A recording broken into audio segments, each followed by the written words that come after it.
Auckland housing. I'm Bernard Hickey. I'm going to be your host for tonight. Unfortunately, Fran O'Sullivan couldn't make it. She sends her apologies. She's not well in the middle of winter. We often get those colds, don't we? Luckily, we're all here in good heart with good voices to have a good old chat about housing. Firstly, I'd like to welcome you here and also our audience online. So we have a group of people who are watching us online from no doubt all around the world, a bunch of New Zealanders and others who are very keen to find out what's going to happen in the most important city in New Zealand, not to mention the biggest city in New Zealand, should they come back. Is it a good place to be? Welcome in, all those people online. And there is a fan zone outside who will be talking about this as well. It's that sort of topic in Auckland. Everyone cares about housing. I'd also invite you to tweet here today. For those who follow me, I am Bernard C. Hickey, Bernard Chicky, online. For those who are on Twitter, I find it a fascinating way to see how the world's seeing things. And the hashtag to use, as they say these days, the hashtag is AKL Conversations. One word. It's always one word when it's a hashtag, isn't it? Also, some health and safety warnings. I always have to do this. So the bathrooms are at the back of the lobby area, next to the doors. And in the unlikely event of an emergency, an alarm will sound and we will be directed out of the building by our ushers. So if the alarm sounds, I'm not going to do the Air New Zealand thing with the arms, and I don't have the face mask or anything, but be sure that if the alarm sounds, we'll have some ushers to help us out.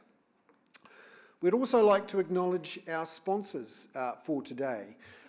And without the ongoing backing of our sponsors, we can't really have conversations like this. So I'd like to formally thank the sponsors. They include Resine and Jib, and the program supporters, who are Brookfield Lawyers, Boffa Mescal, the Architectural Designers of New Zealand, the New Zealand Institute of Architects, and the New Zealand Planning Institute, as well as the New Zealand Green Building Council. So, without further ado, let's talk about the most important topic in New Zealand right now. It absolutely is the Auckland housing situation, challenge, some would call it crisis. It's certainly the topic du jour. And I can say this actually as a Wellingtonian, a former Aucklander who now lives in Wellington, covering politics and economics in New Zealand. And it turns out every conversation we have in Wellington is all about Auckland as well. So just a couple of weeks ago, I was sitting at a select committee in a very Wellington place full of very Wellington people all wearing their Wellington ties. And all they were talking about was Auckland housing supply. The Reserve Bank governor came out and said the most crucial event this year was the decision on the unitary plan. We have all sorts of discussions about how to solve the Auckland situation. And lots of talk about demand and supply and land and all sorts of things. So it is the most important topic, and for very good reason. Some would say it's the roadblock at the heart of the New Zealand economy.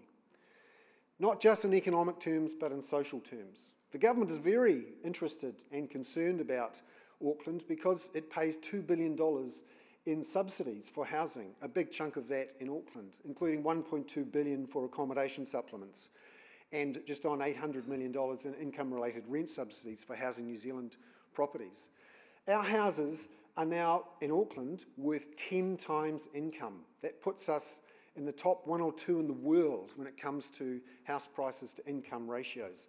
The costs of New Zealand housing, so this is rents or mortgages, are the second highest in the OECD after Greece. And that's not a good place to be, has to be said. This is incredibly important, not just for our economy. We have a Reserve Bank right now which many would say should be cutting interest rates and getting our currency down to help our exporters, but is nervous about adding more fuel to the fire that is burning not just in Auckland now, but in many other parts of the country. We have people living in cars. We have kids who are shifting from school to school. In some parts of Auckland, the rate of people bouncing from one school to the next is more than 50% per year. So 50% of the kids, by the end of the year, they're not there because they're bouncing from one rental property to the next. It dominates our economy. It dominates our society, how you live, how much it costs, where you live. And that's what we're talking about here today. And we're going to have a chance to have a discussion with our panellists and also open it up for a discussion with the audience. Because this is a conversation we need to have. Some of these conversations are quite hard. And for those of you who have been around for the last couple of years, it can be quite controversial. But the only way that we move forward here is to have real conversations. Ask some sometimes tough questions, but listen to the answers and hear from other points of view. Because one of the risks here is that we don't have a conversation and some decisions, be they tough or otherwise, aren't made. So today we have a fantastic set of panellists who come to this debate with lots of expertise, have looked into it, often they're working on it full time, and they have a real history of thinking hard and working hard and researching hard on these issues. Firstly, we have Helen O'Sullivan, who is the CEO of Auckland Residential. She was previously the CEO of the Real Estate Institute of New Zealand. Helen now heads up one of Auckland's most innovative property development companies. Helen is also a chartered accountant and has extensive experience within the property and finance sectors. With her ability to work within complex and challenging environments, we're looking forward to Helen sharing her insights from within the industry on growth and housing in Auckland. And I'm really looking forward to hearing more from Helen on that. So Helen O'Sullivan here from Auckland Residential.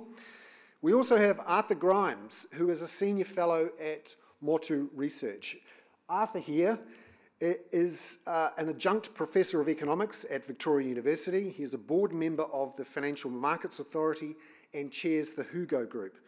He was the Reserve Bank of New Zealand's chairman from 2003 to 2013. Prior to that, Arthur was the director of the Institute of Policy Studies at Victoria University, the chief executive of Southpac, and the chief economist at both the Reserve Bank of New Zealand and the National Bank of New Zealand. And Arthur's work in many areas of tax policy, land taxes, the metropolitan urban limit are really hugely important in shaping the debate that we're having right now. In fact, many of the things that we're seeing coming out from governments and other places have come directly or indirectly from Arthur's work. So we also have Carlos Chambers from Generation Zero. Carlos is a member of Generation Zero.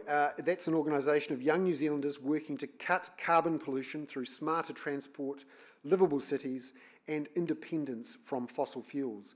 He's also a co-founder and chief executive of Common Ledger, which is a cloud product providing data plumbing for accounting firms. He currently lives in Wellington, but foresees living in New Zealand's largest city in the future. He brings a balanced perspective, having lived in both cities. And I suspect most of us here have actually lived in both cities at some point. That's the thing about Auckland. Even if you don't live there, you care about it. And even if you don't live there, you may have lived there in the past. And if you're living overseas, hello to all the people overseas, you may want to come here in future. It's a really big topic, actually, for New Zealand as a whole, what's happening with Auckland housing. So I'm going to kick off today with a chat and hear the views of Helen O'Sullivan from Auckland Residential. Helen's in a really unique position in that she is on the ground building really interesting types of houses that could play a huge role in solving some of the issues we have with housing supply. So Helen, I'd like to ask you to set the scene, if you like, for your views on what are the issues with Auckland's housing, particularly around supply, and what's happening from your point of view over the next 6 to 12 months, a year or so, that could improve that. Okay, thank you, Bernard. Just to clarify one point, I've never lived in Wellington. I've lived in Sydney and I've lived in London, but I'm an Aucklander born and bred. I love the city. We at Auckland love Auckland, and we want to see Auckland's, our urban built environment, become as beautiful as our physical environment. It's a really, we look at Auckland, and the reality is if we keep going out at the pace that we're doing it, we're going to annex Hamilton quite soon. In fact, Pocono technically is in Waikato, so we've started already. I'm sure Hamilton will be delighted to hear that they're going to become a suburb of Auckland sometime soon. So the reality is, if you want to make Auckland bigger, you've got to make it bigger both up and out. I think part of the up question though, and I mean we focus on up, Greenfields development is kind of all very well, but it's not really the gig that we play in. We're medium density developers. We call ourselves urban regenerators because one of the things we want to see is our urban environments, the existing suburban landscapes, be re-engineered to meet the challenges of a new, or to meet the new challenges of the city we are today and the city we're going to be in the future. And the reality is that the port discussions that are going on in the moment are one of the most important discussions for Auckland's future, and the people who really ought to be represented at those hearings are too busy bunking off at primary school to attend. So, for us, we talk a lot at Auckland about what we call the missing middle. There is the existing standalone environment. There's a small increase in density when you move into the terraced housing space. And then at the other end of the spectrum is the bona fide apartment. The reality is, yes, the apartments are part of the answer because, that creates capacity in parts of Auckland.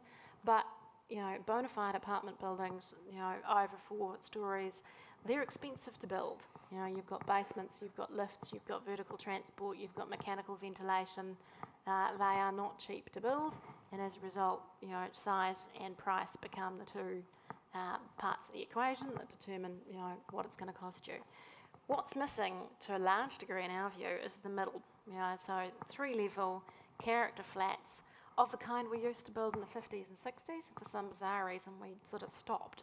You look at places like Melbourne and Sydney, and that's what you see, suburb after suburb after suburb, long before you hit greenfields and long before you get into your, big green spots again. And personally, I love them. You look at them, you see them in Mission Bay, you see them in Herne Bay. People look at them and go, yeah, those are pretty cool. And bulk and form-wise, they are no more dominant than a townhouse environment. But you can sensibly build them with, 1 and 2 bedroom units. And the reality is, somewhere in the next sort of year, 12 months, households with 1 and 2 people will become 50% of Auckland households. We don't need 3 and 4 and 5 bedroom townhouses to house those people. And for a lot of the people who are going to be living in that situation, they don't want a giant, personally, the Quarter Acre Dream's a nightmare in my world. I don't want gardens. And it's about providing options. The reality is I also don't want to live in Pocono. It's lovely, but it's 2 hours on the southern car park every day to and from the city I love. So I want to live in places like Avondale and Grey Lynn and those are the places that our sort of coming back expats returning to New Zealand want to live. Those are the places my parents want to live as they get to deciding they want to move out of their giant house with garden. Why are we going to force everybody to move into the city, because that's the only place you're allowed to have any kind of density, and move away from their existing communities? To us, going to that 3-level option, around lots of the existing suburban, near transport networks, near ridges, all of those are the places that we can start fitting in the new generation of Aucklanders. Well, that's set the scene for a different type of housing in Auckland and how Auckland could be slightly different. I'd like now to show you a video which was recorded during a series of interviews for a council research project called Housing Challenges. Insights into views on the housing and growth challenges facing Auckland. Now, this report will be available online soon, and the people appearing here tonight in this video have given their permission for us to share their experiences with you. So we'd just like to play you this video. on housing challenges.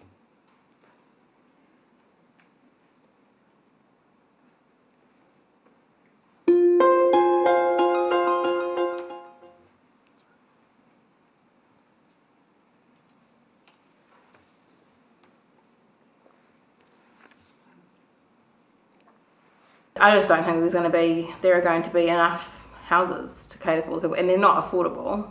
Definitely not. So people are either going to move out, start moving out of Auckland, which they're already doing, or they're just going to have to pay really ridiculous amounts, and then there'll be all sorts of other sort of, I guess, social factors in terms of that. You know, there's always going to be trade-offs for having to sort of stay in Auckland. I mean, people are stuck. Like, what are they going to do?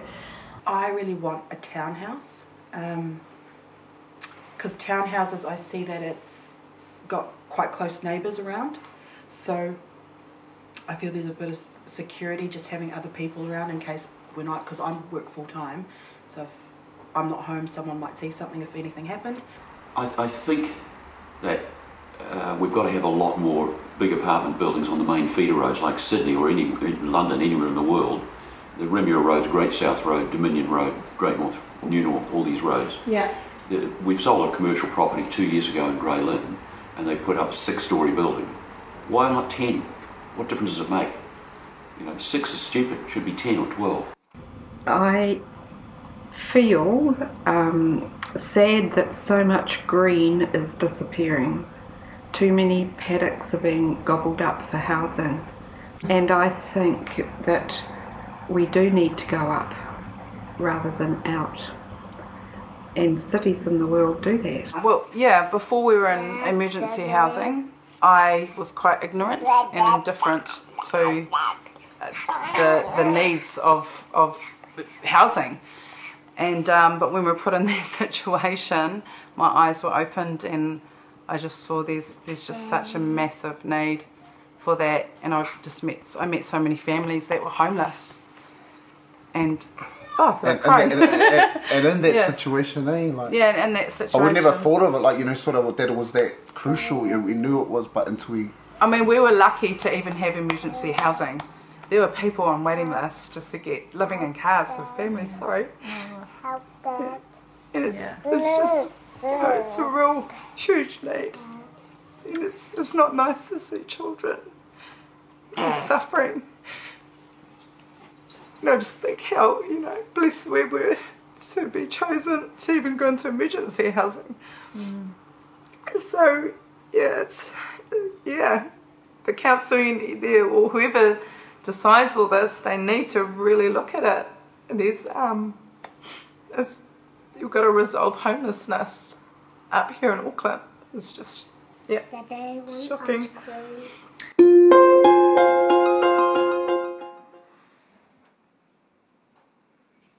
Well, there we have it, a few views on what's needed and what's wanted with the Auckland housing crisis.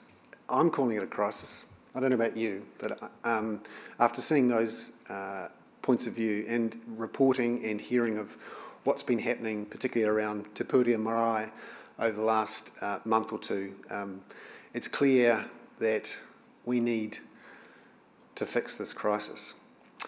I'd like now to bring Arthur Grimes into the conversation. Arthur's been covering Auckland's land supply and housing issues for decades, Arthur, and has certainly done an enormous amount of research into this. Arthur, could you give us an outline of what you think the issues are, and what are some of the things that could be done or should be done? Yeah, okay, thanks, Bernard. So let's, we're starting off from a situation now where the median house price in Auckland is somewhere around $1 million. 5 years ago, it was somewhere around $600,000. And when I was talking to politicians 5 years ago, they were all saying house prices are too high, we don't want them to go up any further. And if I'd said, what do you really want to happen? They say they should level out about now, or maybe just gradually trickle down. So if all the politicians 5 years ago were saying 600,000 median house price is high on the high side and it shouldn't go up any further, I think we should set ourselves a target now of looking for a collapse in house prices of at least 40% in Auckland. Okay, and that should be a political approach where central government and local government politicians should be out there saying We're trying to have policies in place that will collapse house prices in Auckland by at least 40%, because that will only take them back to a level where they were too high already 5 years ago. Okay? Was there anyone asleep before now? They're not asleep now. So, and when I've put this to politicians, they're not too keen on it. But anyway, that's why I'm not a politician. Nor am I a central banker anymore, thank God. But it's, but I think that you know, realistically, we had to do that, right? Because even at $600,000, prices were too high for many people to be able to afford a house in Auckland. How do we then go about trying to achieve that? Well, I remember 40 years ago, my father was teaching in Freeman's Bay. It was a slum. And it was starting to be intensified, you know, and so we could intensify slums. That was okay.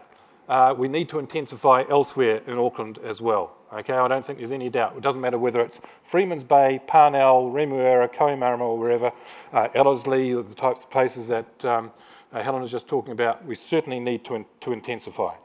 I grew up part of my childhood, my teenage years in Kohimarama on Tamaki Drive.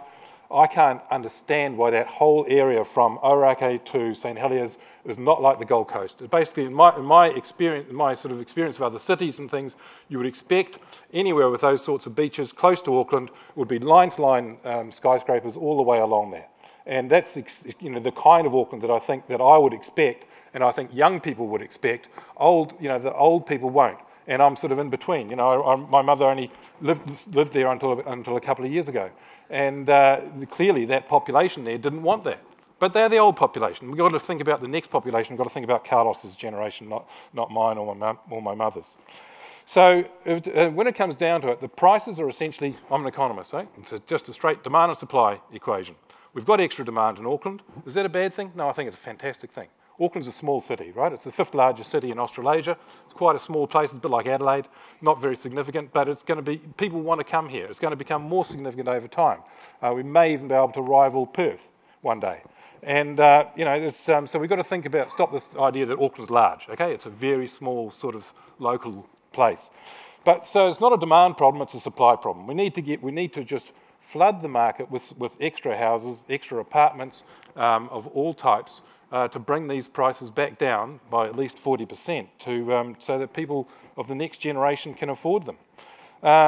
When I hear planners talk, I get really, and some of my colleagues in the economics profession, I get really sad that they've forgotten the first lesson of economics, that, you know, we talk about we need to build 10,000 houses or 20,000 houses or something like that.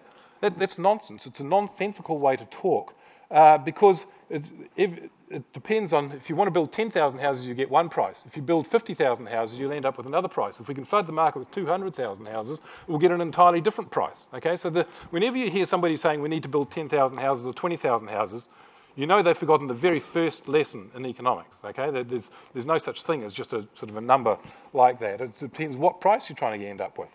So I'd be trying to, you know, flood the market with extra houses. That means we're going to have to go up. Means we're going to have to go out. It means we have to intensify in existing suburbs to get these sorts of prices down. Now, one of the things I've done a lot of work on is the issue of not just intensification, but whether Auckland should go out or not. Auckland doesn't actually have that large an area. It's a myth that Auckland is a particularly sprawling city. Portland, for instance, has a lower density than Auckland does, and Portland's often held up as a sort of a magnet. The big worry, of course, until now, has been climate change, right? We don't want the city to sprawl because of transport links and the cost of petrol-driven cars and the carbon that spews into the atmosphere. But again, we've got to think about the next generation. And the next generation is going to be driving electric cars, probably autonomous vehicles. The argument against sprawl based on climate change is completely gone away. Because people won't be driving internal combustion engine cars in 20 years' time.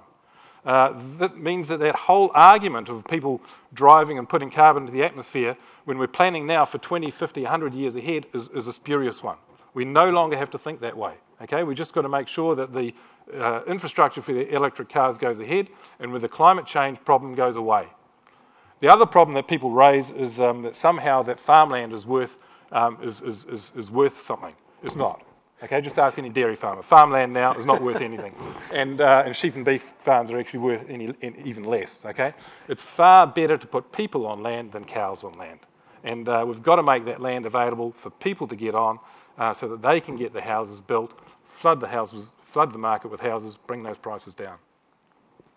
Arthur, thank you very much. And you've left us with lots of things to chew on, which we will in the next hour or so. But first I'd like to hear from Carlos, who's from Generation Zero, to get a perspective from the generation who'll be around here in 50, 60 years' time.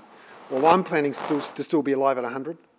Tell us about what your generation is saying. Sure, Bernard. Yeah, and that's primarily the perspective that I'm here to represent tonight.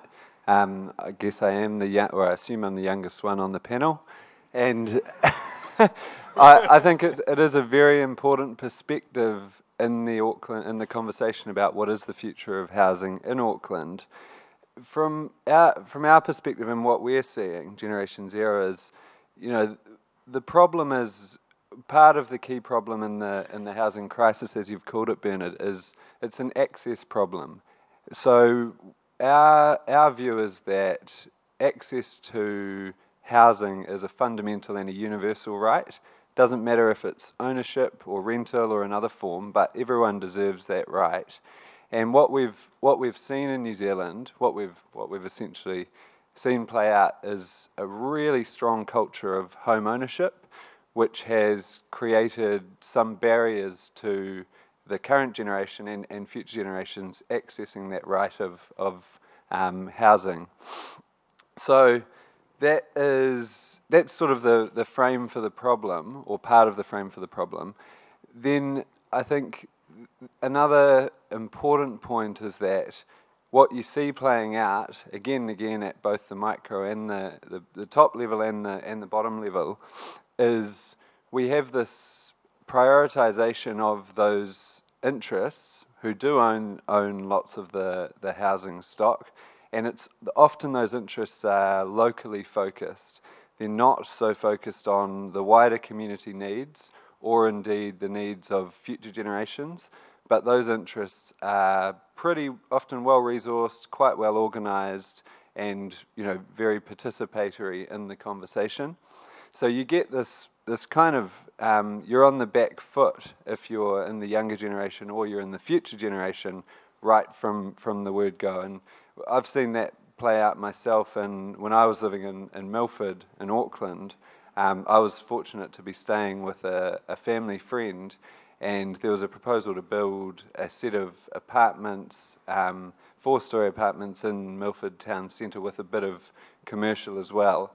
And the community of homeowners there who had 2-storey or 1-storey houses, small number of them, but incredibly well organised against this, and basically I haven't actually caught up with where it's at now, but certainly the wheels were falling off that development as a result of the pressure. So our sense is that is a really important thing to pay attention to.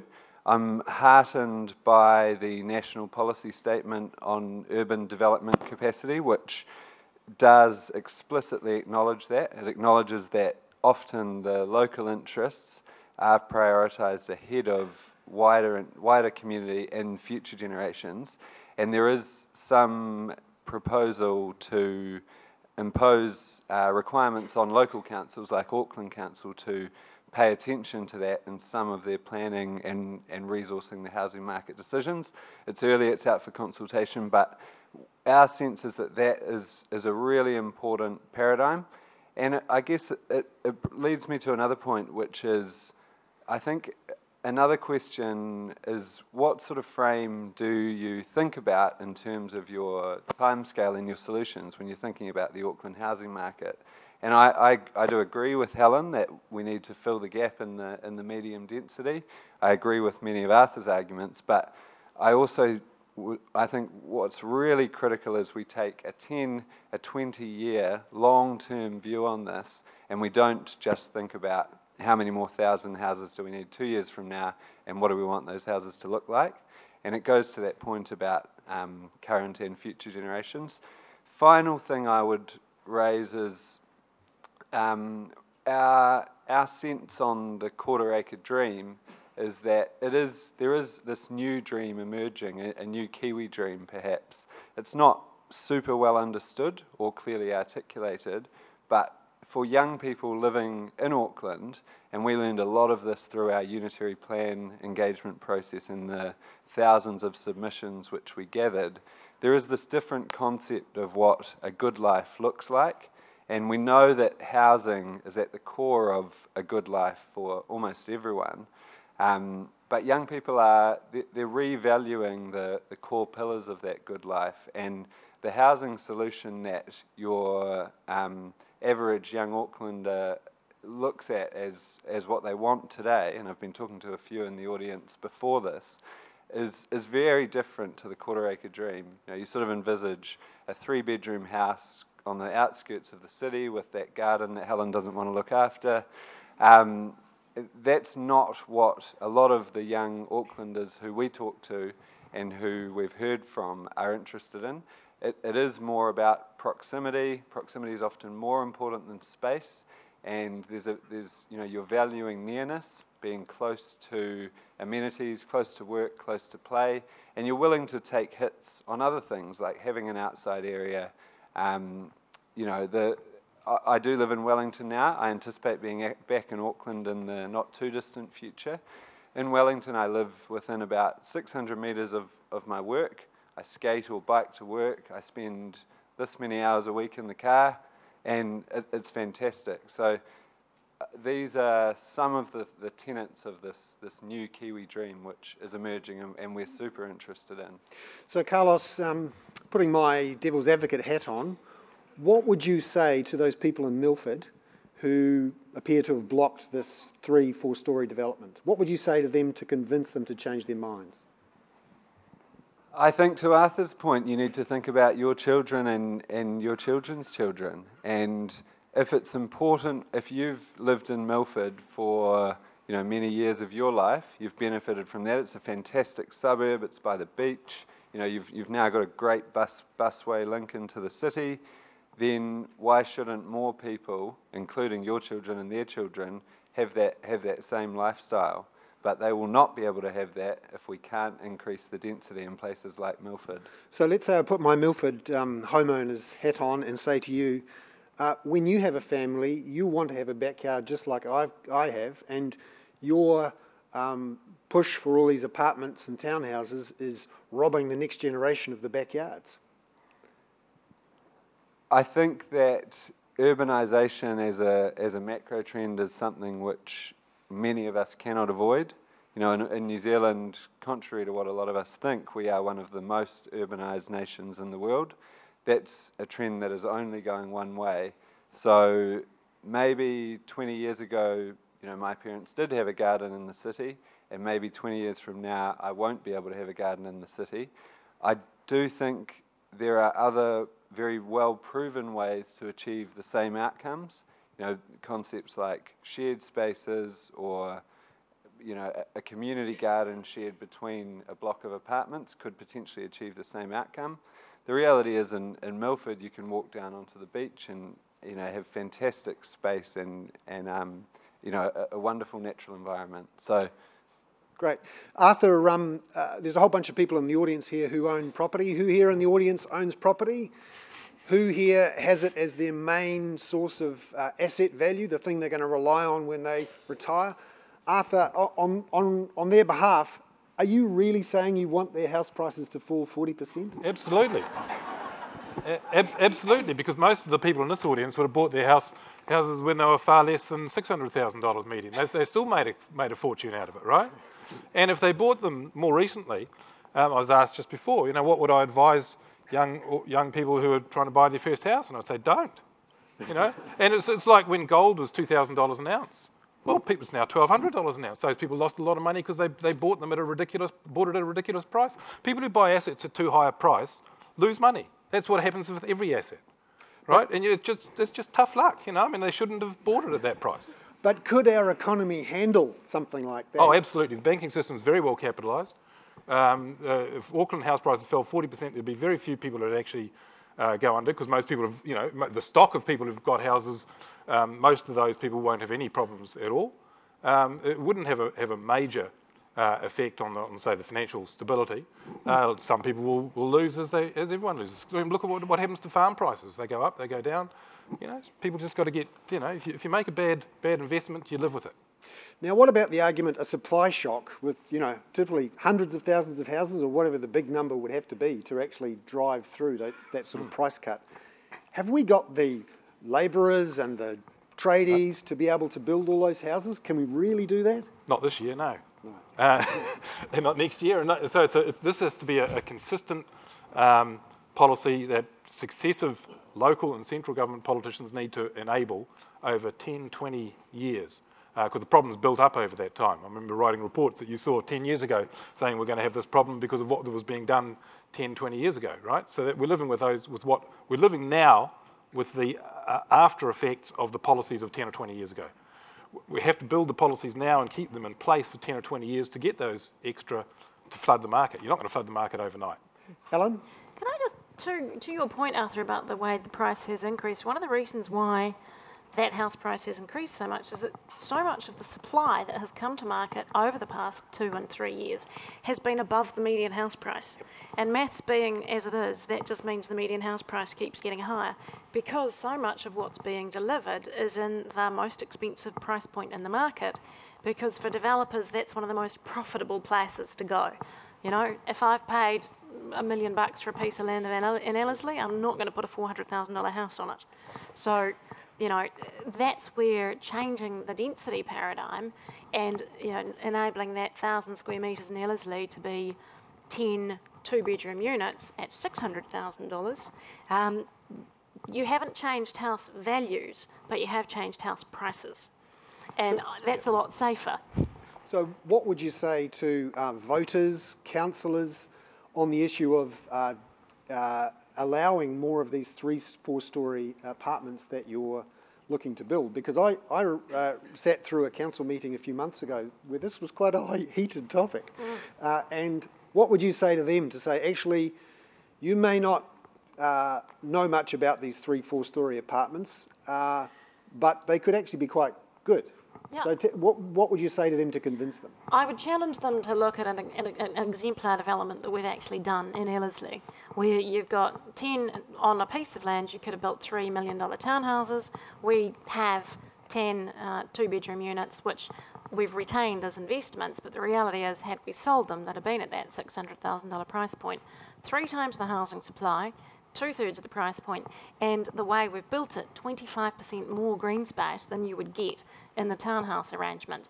These are price points that Aucklanders can achieve in places that they want to live. How is that a bad outcome in the environment we've got today? So again, with my devil's advocate hat on, having bought a few houses around the world, and the first question I always asked was, is it freehold? Is it leaky? Apartments are just full of non-freehold, leaky buildings. What do you say to me? I say we don't touch leasehold in a residential environment because it doesn't work. So I would agree with you. If it's leasehold, I wouldn't touch it. And that's where the point I think I made in my opening statement, that's where the materials palette's absolutely fundamental. If you're going to do density, medium density, you've got to do it well. And that's not just about design, although design's really critical, but the material palette is fundamental. You cannot build them out of things that need replacing in 25 years' time. That's just irresponsible. So what's stopping us from doing this right now? Go for your life.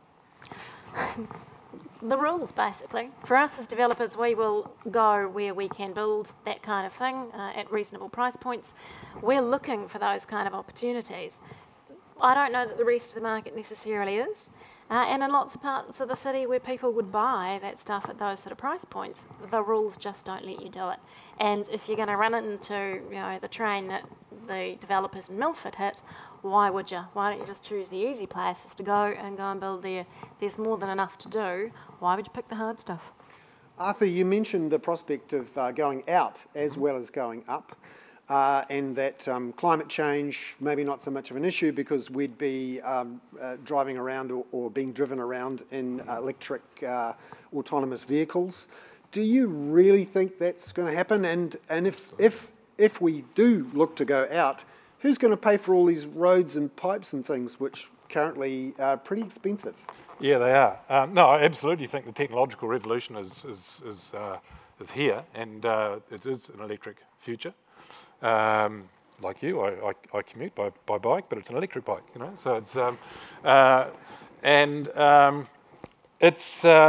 so I think the future is there. It will be electric in terms of automotive. The infrastructure is the difficult one.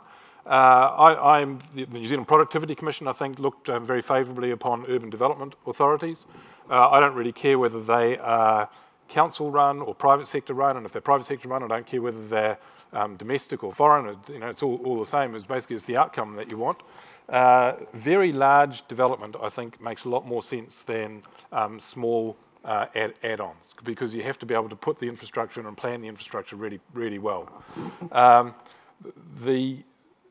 One of the things I've always been hot on, and we used to have it in the Town and Country Planning Act till 1956, was that when the area is rezoned from rural to urban, there's a massive uplift in value. Okay, and at the moment, what happens is that the person who owns that rural land suddenly becomes a multimillionaire by fiat of the council gifting them the ability to make that urban. Okay, in any other country in the world, that would be just rampant corruption in that area. And as far as I can ascertain, there's zero of that in New Zealand. We're saints, basically, okay? But you can imagine, if you can get your land rezoned from rural to urban, you become just immensely rich overnight for having done nothing.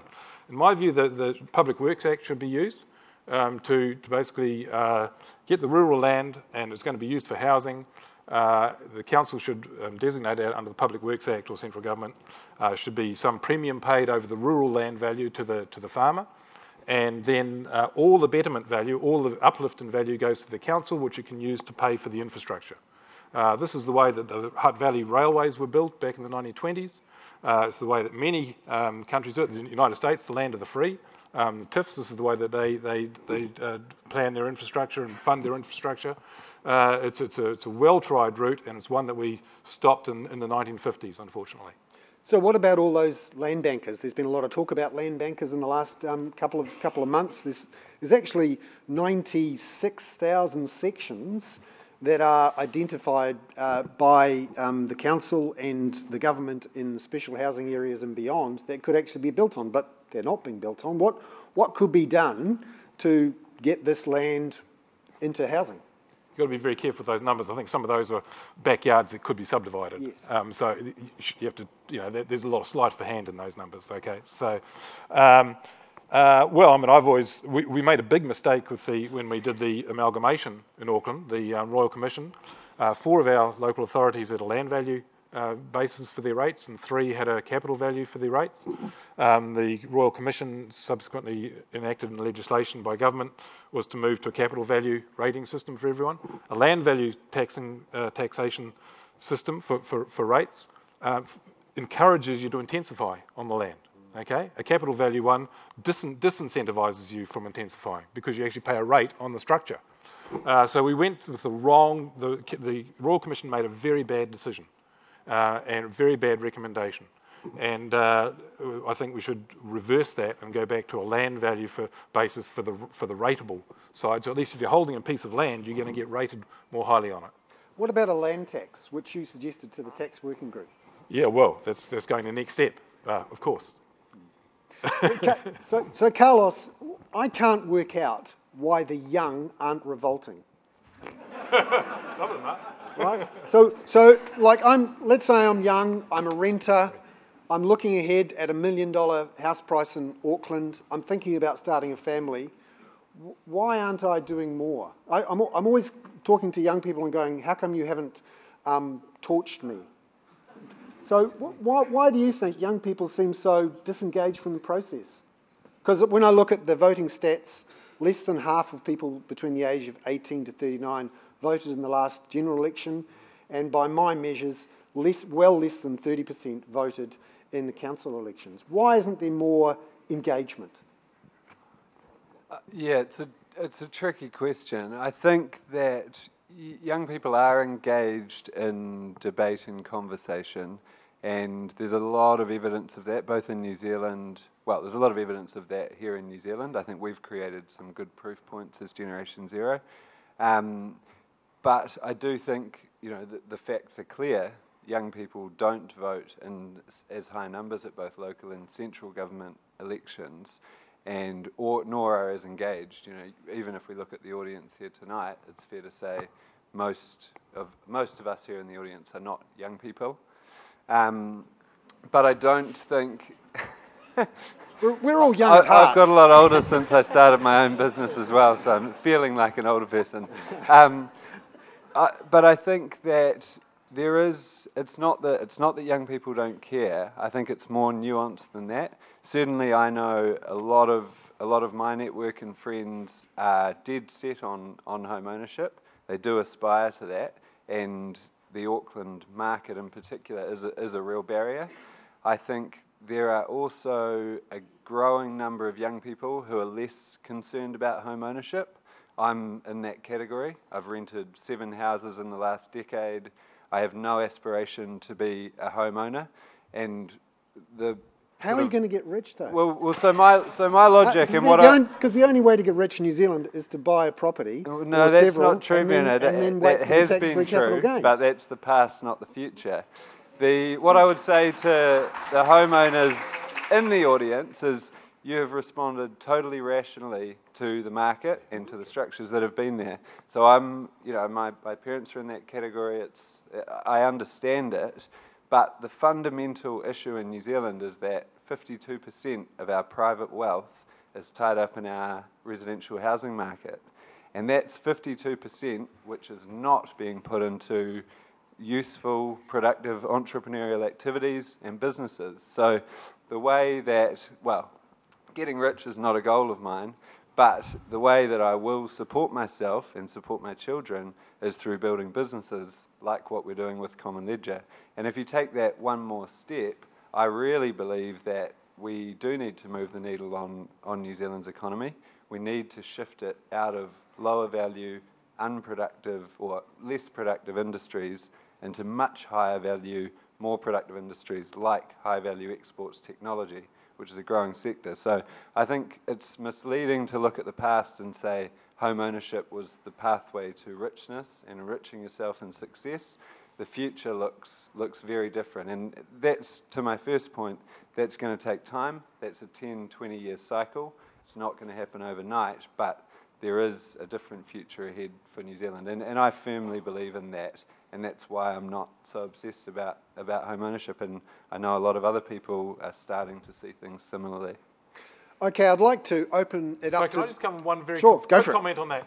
Before 2007, a lot of Americans thought home ownership was the route to riches, and government supported them into thinking home ownership was the route to riches. And we had colossal collapses in property prices and bankruptcies, and people walking away with zero equity, etc. And we've seen in New Zealand over the years where many people have lost money on houses. Okay, there are quite a few houses in Gisborne at the moment are cheaper than they were. Houses in Invercargill once fell 30%. This does happen, and I think we do have to learn from history that collapses do happen. Time now to open it up to questions from the audience. We've got some people with some microphones coming around who'll hand them over. A quick note before we ask questions. I'm based in the Parliamentary Press Gallery in Wellington. And one of the things that we pride ourselves on is asking pointed questions that aren't statements and that elicit information. So I'd really love it if you could show me how good you are as questioners by asking questions that get some great information and debate going. Yes, let's go for it down here. Right. Yeah, I'm Bob McLaren. 3 points I'd like to bring up. Am I talking too loud or what? Perfect. 3 points I'd like to bring up that weren't mentioned. To me, the whole housing situation, farms, whatever, is in the hands of speculators rather than young Kiwis. And my 3 points that I'd like to briefly just touch on concerning that is that for speculators, I would suggest that you own no more than 10 titles, which has been pretty generous. In other words, you can own a house or 2 or 3, but nothing beyond 10. And from what I gather, there are plenty of speculators around who possibly have 20, 30, in the 100 maybe houses. And Okay, I would suggest that those speculators, through a Act of Parliament, have to immediately put those houses back on the market. Okay, so your point is, let's limit the number of titles that people can have? Exactly, farm and houses. Yep. Another point I'd like to say... How about we limit it to that one for now? No, hang on, I've got 3 points here. If we don't say it now, you're not going to get it. You got a question for the panel? The other one is anyone who owns property in New Zealand has to be a citizen of at least 3 years. And another point I'd like to bring up is that 4, actually. at all our auctions, you have to turn up in person, totally abolish telephone bidding. Okay, so there we have. The points are limit the number of titles to 10, make sure you're a resident for 3 years and you can't turn up at the auction. Right, let's hear from our panel about whether that is a good idea or a bad idea. Arthur, you've thought about these things? When it comes down to it, it doesn't matter whether you're a speculator or a fundamental owner, you're going to make a judgment as to whether the price is worth it or not. If you're in a market where the demand is going up because there's more people coming and the supply is not going up as fast, the prices are going to go up. It doesn't matter whether it's speculators, doesn't matter whether they're foreigners, doesn't matter whether they're New Zealanders. All of that is irrelevant. Basically, it's trivial. We're talking about the trivia here, right? I think we've got to get onto the, it's basically how many people need to live in the house. It's not as if there's lots of spare houses out there. There's people who are homeless, don't have a house, right? So we've got a shortage of houses.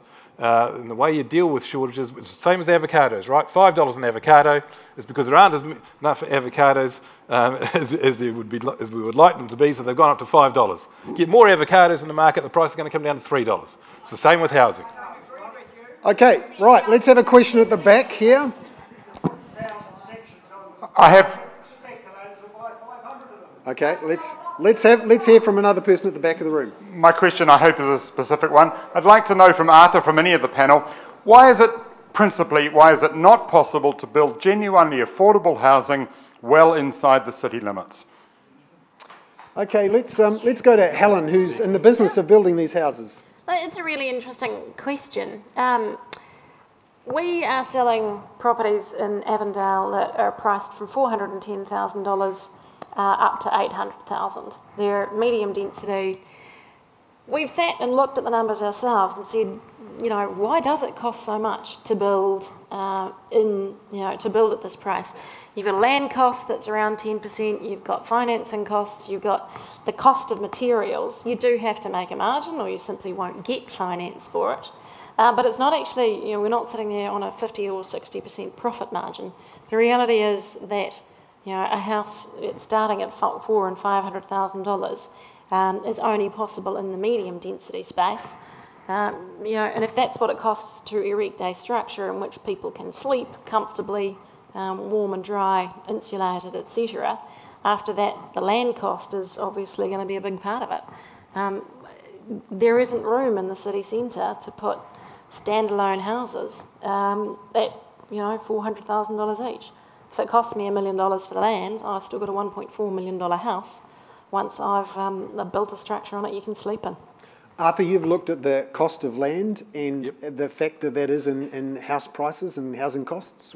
Yep. So I did something about a year ago where I went to a supplier of houses down in the southern North Island who do cottages, okay? And I said to them, how much? They do kit-set cottages, I said, but they also erect them for you. So if you had to put one of these cottages on a piece of land in Auckland, how much would it cost you fully built, And he said it would be about $190,000, okay, just under $200,000. That's the structure, okay, not the land.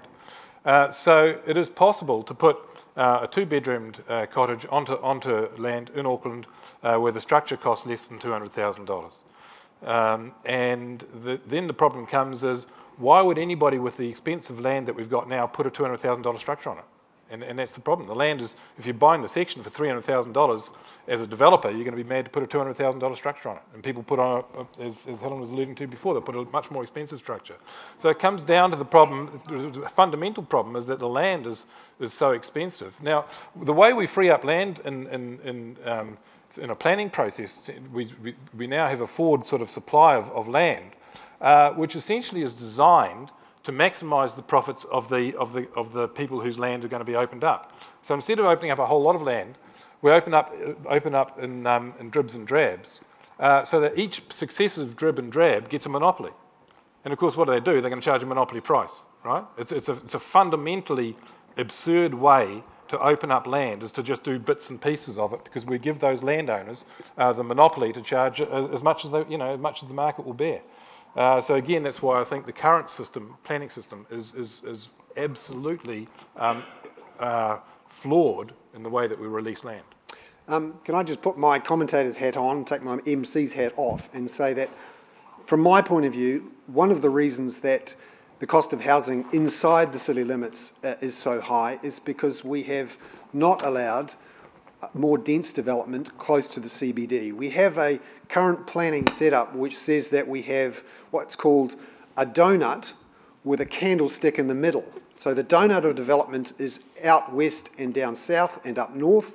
We have a lot of development in the CBD around here, of course, but there's a donut of land around the CBD where currently the zoning rules, particularly after the 2013 discussion on the draft unitary plan, has meant that we're unable to build these 3- and 4-storey apartments that Helen is talking about, where you could get some affordable 1- 2-bedroomed buildings. And I, as a commentator journalist, sat down at the February 24th meeting, 6 hours long or so, and I suspect there are a few of you here at that meeting as well, where young people, particularly from South and West Auckland, pleaded to the council to allow for zoning rules to be put before the Unitary Plans Independent Hearings Panel, zoning rules that would allow these 1- and 2-bedroomed houses and 3- 4-storey houses to be built. People from Housing New Zealand, people from various housing groups pleaded for these zoning rules to allow those houses to be built, but the council laws, and I'm speaking here on my own personal situation, the council laws decided, for whatever reason, not to do that. Now, we're going to hear a lot more back from the unitary plan in late July, and then the council will have a vote come August 19 on that. But in my personal view, a unitary plan and zoning rules which will allow more dense, high-quality development in that donut area around the candlestick. So inside the donut, not outside, inside the donut, close to the CBD and transport routes, would be a way to start reducing the price and getting the supply shock in that would deal with some of these crazy high prices we have at the moment. So let's go towards the back, just in the middle here. Yes. Sorry. I was thinking when you were talking before, Bernard, before you started to describe what happens with the blockages that appeared with councillors. Yep. In South Auckland, when they had young people pleading, do you think the blockage is mostly at the councillor level, who were probably closer to us in age than Generation Zero, or is it just as much at national government level? I just don't see. We all seem to know the answers, we all seem to understand, given what Arthur has said, some of the policy problems are.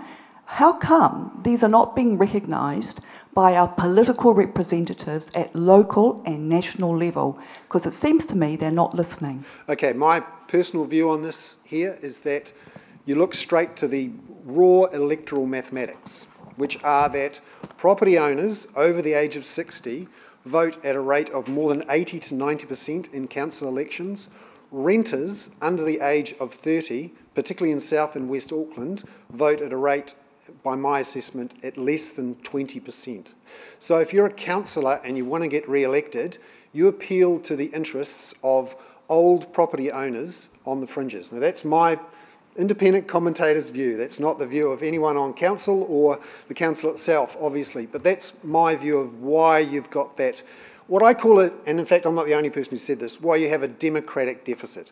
The Productivity Commission wrote a report a year or so ago which referred to this issue, where young renters are not represented at local body electorate levels. And also, there is an increasing view from Wellington by the central government that this democratic deficit, where a relatively small number of property owners are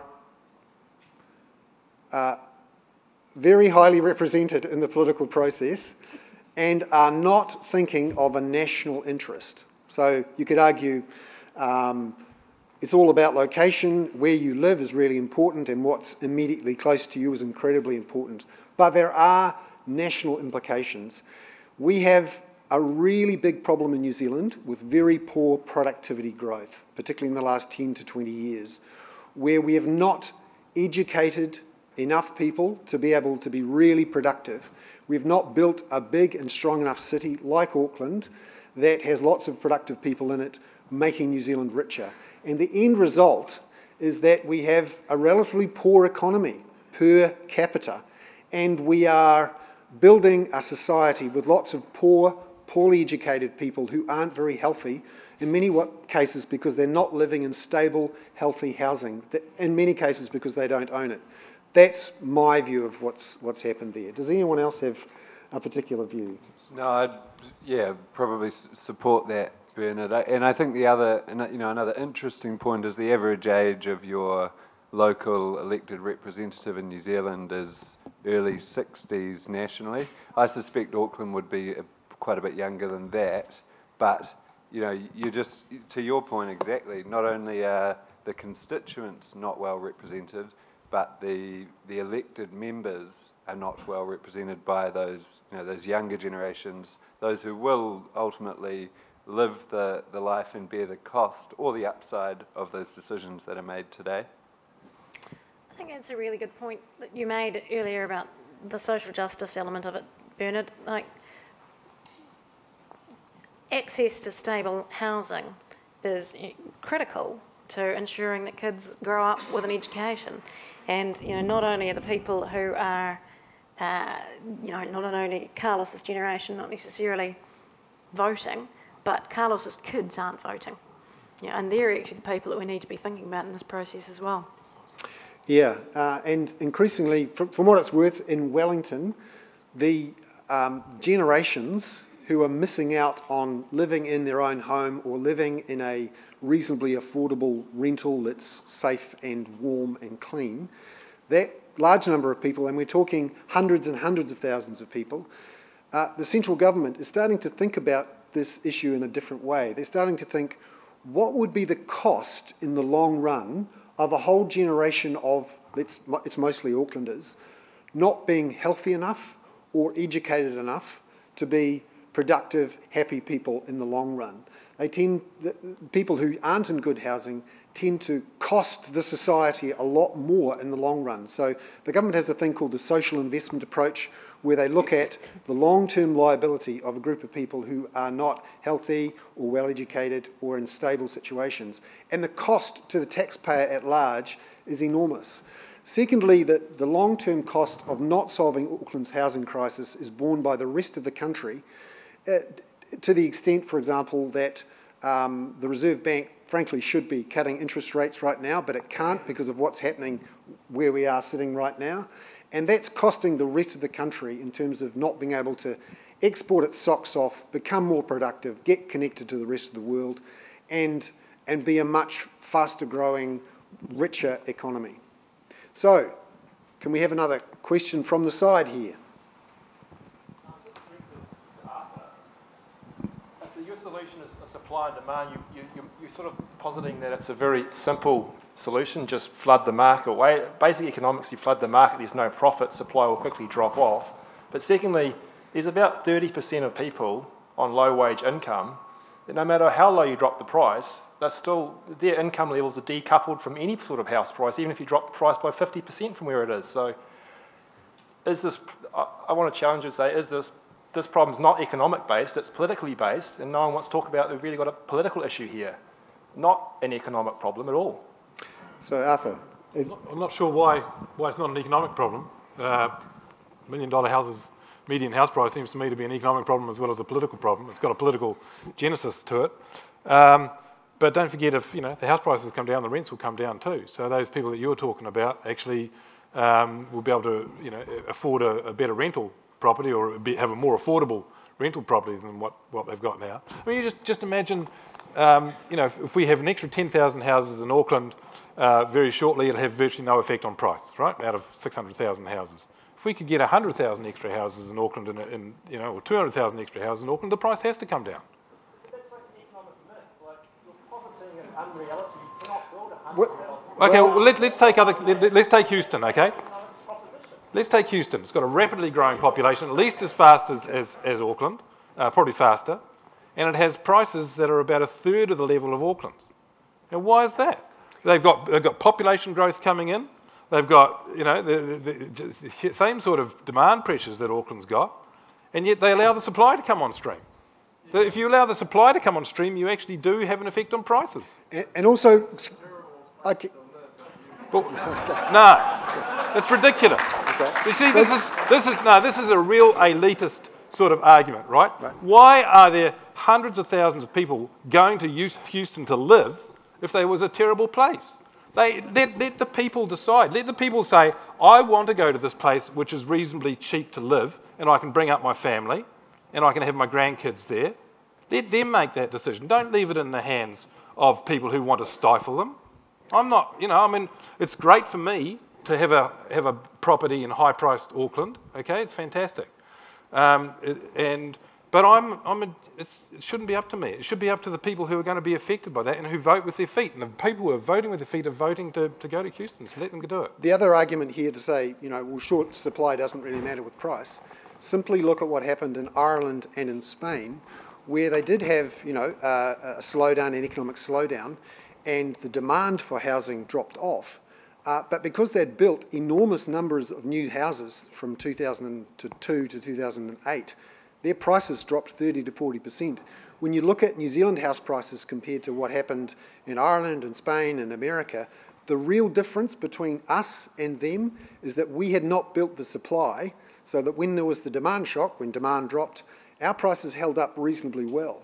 And I agree with Arthur that a supply shock is one way. I think there's other things you can do as well, but one way to, frankly, deliver much more affordable housing. And for those people who say, oh, well, I wouldn't want to live in Houston, or how could you possibly do that because prices would drop and the economy would die. Actually, there is, in my view, an enormous cost that everyone here as taxpayers is paying because house prices are too high, and there is a generation of kids and people who may not be in this room, who may not even be born yet, who are bearing the cost of, and it's not just a little bit high, these prices. We're used to it, right? We're used to reading in the paper about $1 million house sales and 3-bedroomed brick and tiles in Pakuranga going for 900,000, and we have this sort of little joke, and it's all very funny. But the real cost of that is borne in the social costs and in the economic costs all around the country for generations to come. So I'm keen to push back for those people who say, let's keep things as they are. Yes, let's have a question up the front here.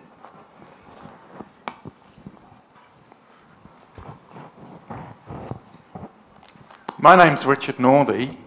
3 years ago I was the councillor for Mongakiki Tamaki, and I advocated that Onehunga and Panmure and Glen Innes be intensified, so I got replaced as the councillor for Mongakiki Tamaki.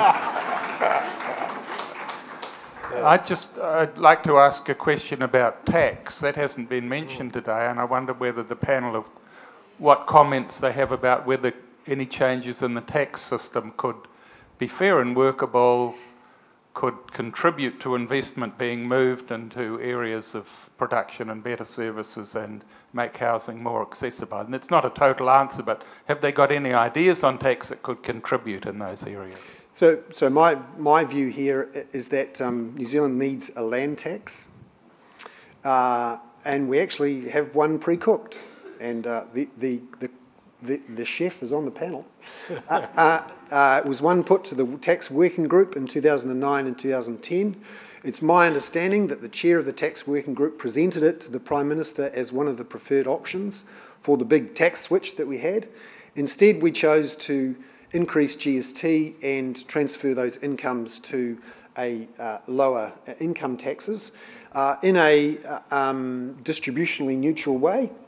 There is another option, which is to bring in a land tax, a simple, clean, low-rate land tax, which helps incentivise development and start to collect some tax on that wealth that has just landed like manna from heaven on a generation of property owners over the last 20 years, and then to either redistribute that income in the form of, you could do it as a tax cut, or you could do it as a GST cut, or you could use some of it to, frankly, build some infrastructure and a whole bunch more, maybe the 100,000 houses that we have here. But I'll open it up to the panel about a tax as an issue.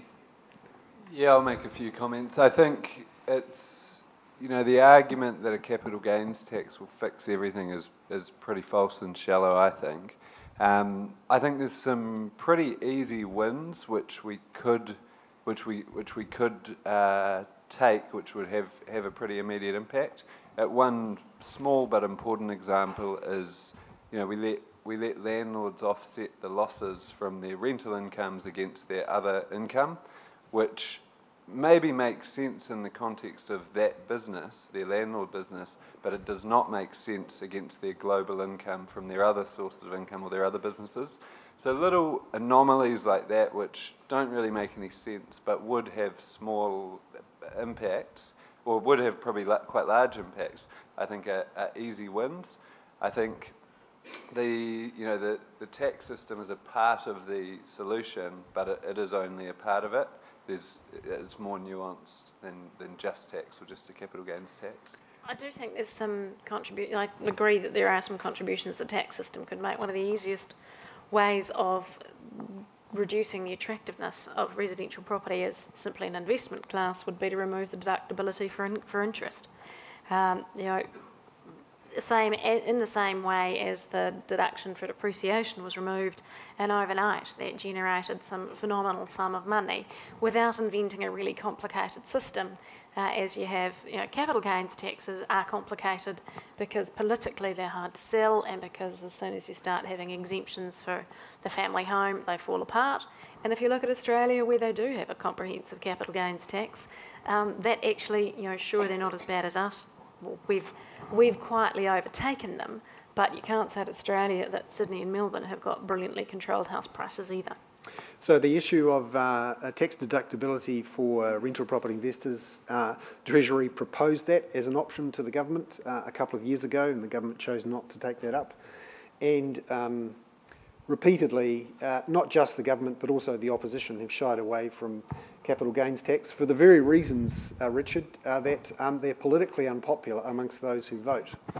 And I'd just like to make a plea to those people. What sort of New Zealand will we have in 50 years' time if our home ownership rate keeps dropping as it has over the last 30 years? It's dropped 20 percentage points for people from a Māori background. It's dropped 35 percentage points for people from a Pacifica background. Across the population in Auckland, it's dropped from over 70% to close to 50% now, particularly in some parts of the city. In some parts of Auckland, particularly South Auckland, 80% of the properties being bought now are being bought by rental property investors. We are inventing a landlord nation for generation rent. What sort of future is that going to be? Now, there are a bunch of people who are going to be rich because of that, like the 29-year-old who rang up Radio Live a couple of weeks ago and said he had 43 properties and wanted to get to 100, and the banks were keen to lend to him to do that. But how are we going to build up healthy, happy families when we have a generation rent living in unaffordable, potentially not healthy properties? I just don't think that's a future we want, but that's my personal view. We have a question from the back over here. Yeah. I'll just say, I mean, clearly we have to make sure that there are no tax advantages to housing relative to other investments, and currently there are. So I mean, they have to come off, basically. That's just a sort of sine qua non of tax policy, is that you want to treat all the assets the same. At the moment, housing is still still positively, has positive tax features. So I would do that, plus I would introduce gradually over time a land tax that increases the tax on land, which brings down the price of land. Yeah, Yes. a short comment on that, Bernard, Yep. just before the next question. I would say I don't agree that a happy future for New Zealand has to see home ownership rates stay above 50 or 60%. I do think there's another way, but to achieve that other way, we need to fix our rental market. And we haven't talked a lot about that tonight. There are a lot of European countries with much lower home ownership rates and much higher rental rates. And certainly citizens there are living happy, healthy lives with measures like security of tenure. So it's not the death of us if home ownership drops, but we have to fix the rental market as the corresponding measure. So the form of, you're quite right. But with no change in those rules on tenure, and there's no suggestion of anyone trying to change those at the moment, what we face is all of these, traditional New Zealand houses being turned into rental properties. To give you an example, I moved to Wellington 3 years ago. We were looking to buy a house. It took us 9 months or so to find a place we wanted. We were kicked out of 2 houses in that 9 months by landlords who were selling houses on or returning from home or whatever. And this is a common experience. So until we have the huge volume of long tenancy, essentially professional, large-scale rental property that is owned by professional investors, people like the New Zealand Super Fund or whoever, I think you need to also push for increased home ownership. But that's my view. Sorry. And also quality in that housing, Bernard. I've seen, in my previous role at the Real Estate Institute, some of the properties that I've seen available for rent now simply, it should not be legal to rent those out to people, to families from money. It's just totally inappropriate. So yes, a warrant of fitness. Yes. So question at the back here. Hi, my name's Steve Wren. Question is, like you mentioned, like the whole supply thing, we've only been mentioned as the Houston model. Well, other places like Vienna and Singapore had huge housing crisis. Vienna back in the 1920s, Singapore in the 1960s when they first got formed. They did a whole social intervention, is where big state organisation or council organisation owns 40-50% of a housing, large percentage of a housing stock. Why don't we have this conversation about, if you want to flood the market, that it needs to be these big social institutions to come in there, you rent to anyone, you don't worry about it, you get the supply right. Because as someone said, the basic economics of if the profit market, you're not going to flood the supply gates. So the question is, why doesn't the government, for example, get involved and really ramp up, let's say, Housing New Zealand to do it? I think there's a good case for something like that. The scale of demand that's necessary, you're right, is very large. And with our current structure of our building industry at the moment, where so many builders are only building 1 or 2 houses a year, often standalone properties on fringe blocks of land, to get the real scale, the numbers of houses built, and to get the scale of the building industry, so a big company employing thousands of people for year upon year upon year, they need surety of demand. And ultimately the only player with the balance sheet that's big enough and the time horizon that's long enough to provide that surety of demand, at least in the short to medium term, is the government. So I agree there's a case for that. But others on the panel may have different views. Look, the boom and bust approach of our market over the past few years certainly doesn't help, but scale is a big issue. The reality is, how often do you actually see more than a couple of hundred, building a couple of hundred houses in Auckland is building a lot of houses. And when you're looking for a supply of 10,000, a couple of hundred really doesn't make a lot of difference. So let's say Arthur was in charge, he was the King of New Zealand, and said, I want 100,000 houses in Auckland. How would you do it? Well, you have to do it over time. And one of our real problems, and somebody touched on this before, is that we have a shortage of builders, and Helen touched on it. And one of the reasons why we have a shortage of builders in New Zealand is because of the boom-bust cycle, and we've got a big neighbour next door that when we have a bust, the builders go there and they don't tend to come back very much. So in terms of the point that was raised, I would be taking the opportunities of when there's a downturn, a natural downturn in the economy, to ramp up the house building, and I think there is a role for the state in that situation, because they are the ones that would be the only ones that would be in a position to do that. But it have two effects. One was that it would increase the housing stock, because it would be at a time when not many houses were being built. For instance, during the global financial crisis, when the number of houses being built plummeted, could keep that going. But also it keeps the builders here, so that when the next upturn takes place and the private sector takes over again, those builders are in place for that uptake. So I think there is quite a counter-cyclical role that could be considered there. Just actually too, if I can butt back in again, Arthur, the three-level walk-up style properties that we were talking about, that's one of the reasons we are so attracted to them, is because a lot more of New Zealand's building contractors have the capacity to build them. The people who can build the apartment buildings, there's only a couple of dozen of companies in Auckland with that capability, and they are busy. Another question, perhaps down here? Yep. Thanks, Bernard. My name's David Hay. Arthur, when I was learning economics, I was told that price is always a function of supply and demand. Yep, absolutely. We have kind of skirted around the demand side of the problem tonight. And it seems to me there's demand from both population growth demand and investor demand. Yeah. And if we're going to create, and I agree with you, we need a property price collapse, and fairly sharp, fairly soon. Any thoughts on the demand side of creating that collapse?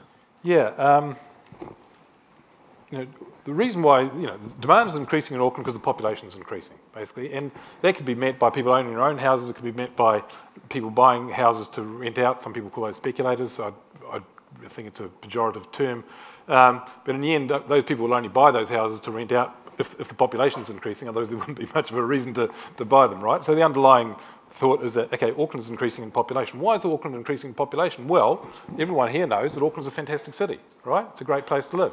That's where we sort of started this whole conversation. The Auckland Conversations is about Auckland, what a great place to live. Well, there's more than 1.4 million people that want to live in Auckland. There's a whole lot more people, and I think that's fantastic.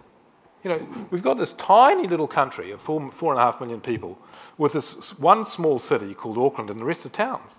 I mean, Auckland is a small city, and it's really, when you come back from overseas and you come back to this small city, and you think, God, it's small, it's and yet the sort of parochialism of this place is extraordinary. It's a sort of small town in mentality.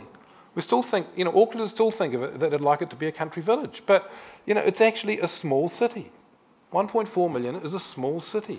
People want to live here, and why not have a big city in New Zealand? Why not at least have one medium-sized city, sort of 2 to 4 million people? That's still just medium-sized. There's probably 100 cities in China bigger than that, it's sort of... So let's get round this problem of, if you want to live in a rural place, go and live in, sort of Rotorua or somewhere else, Gisborne. If you want to live in an urban place, let's have one urban place in New Zealand, and that's called Auckland. And also, our city is incredibly expensive for its size. So we're actually as expensive relative to incomes as San Francisco, which is where the world's biggest investment and wealth boom in history is going on right now. I mean, they build Google and Facebook and Apple. What do we have here in Auckland that justifies 10 times income? There you go. Sorry, we have a question just down the back here.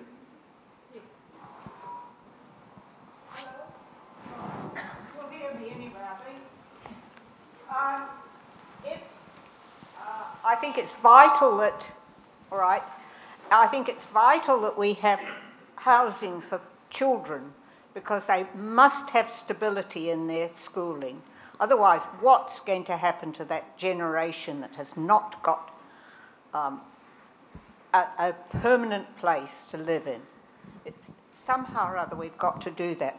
I feel there's far too many places that are vacant around the place. If you just go driving around, you see them.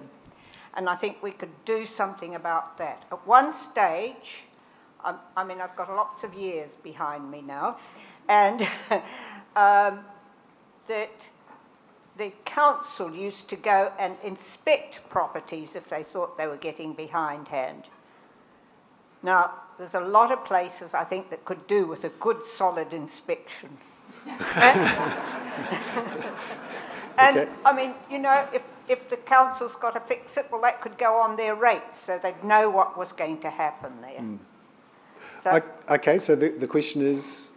Well, what have you got that you can... And I don't feel, one other thing, that there's too many lifestyle blocks. That's fine for the people who are on it, but there's a lot of infrastructure there that's required. Those could be filled up. Okay, no, those are good points. Let's have one more question from the audience. Now, I'm going to make an executive decision. Is there anyone in the audience below the age of 30 who hasn't had a question asked? So let's have a question from down the front here. So can we get a microphone to this? Not that I'm against people below the age of, or above the age of 30, it's just we haven't had this many of those voices tonight. Yes, I'm pleased that there's one of us here. I actually just wanted to ask something about tactics. I agree around the having strong tenancy laws, and for people who are in a situation like me in their late 20s and starting to think about families and buying homes and realising that that might not be such a dream that you can realise. And whether there's anything, I think there's a huge amount of disengagement in my social group certainly around the fact that this might all be too hard. And I wanted to know whether there's any kind of specific tactics or next steps that you would think of to get people my age engaged with this issue, so that we can start to actually change things, particularly in government or in local council level. Sure, just come along to the next Generation Zero Auckland meeting. But no, I am serious. I think we've been reasonably effective, the Auckland team, at building up a pretty strong membership base. And I think that we're genuinely representative of a large proportion of young Aucklanders' views. In terms of tactics, we do a range of different things. Someone on Twitter's been calling Generation Zero selfish.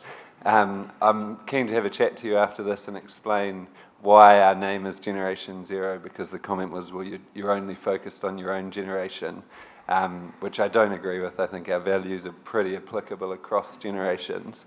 But I think the tools we've chosen as sort of mediums for communication and change are good, solid research, looking into the issues, understanding them, finding out about them, and then figuring out, a viable argument and trying to present that to local decision makers. We have focused a lot on trying to engage people, both in-person meetings, but also digitally through things like making it easy for young people and other people to submit their views through a council process like the Unitary Plan. And we will be continuing to do those things certainly in the upcoming Unitary Plan discussions and going forward. For us, our goal is a zero carbon New Zealand by 2050, and we see, a crucial part of that is building cities in the right way. So it's a long-term game, and I think it does take a while to get organised. I think there is an important power vacuum or gap to fill, and I think young people do need to organise and get engaged and get passionate. I don't think Generation Zero is the only way. I think there's lots of other organisations and ways to think about it and things that you can do. Happy to have a chat to you after if you're interested as well. Just one point. Arthur, yep. In San Francisco now, there's a group of young people who are fed up with not being able to have houses, who go along to every planning hearing and support the people who want to increase the number of houses. Okay, so there's this young person's pressure group that goes along and supports the developers. Every time that they've got a battle with the San Francisco Council, basically saying, yes, we need extra supply, and they support the developers, and they do that for every hearing that's going. I'd recommend you form a group like that here? I've got to congratulate Generation Zero for becoming, because realistically, until you guys turned up, there really wasn't an organised support for on the public voice. You know, yes, there were people at the table, yeah, there were people like us participating in the plan, but it's really important that the community actually has part of the conversation, and that there is a counter to the view that, you know, do nothing as fast as possible. You know, there must be change, and it needs to be positive change. Just one final thing from me. I would suggest what you're doing here today is part of that process of making a difference, engaging. Engage, as a rugby union referee might say, and vote your head off. Thank you very much. I really appreciate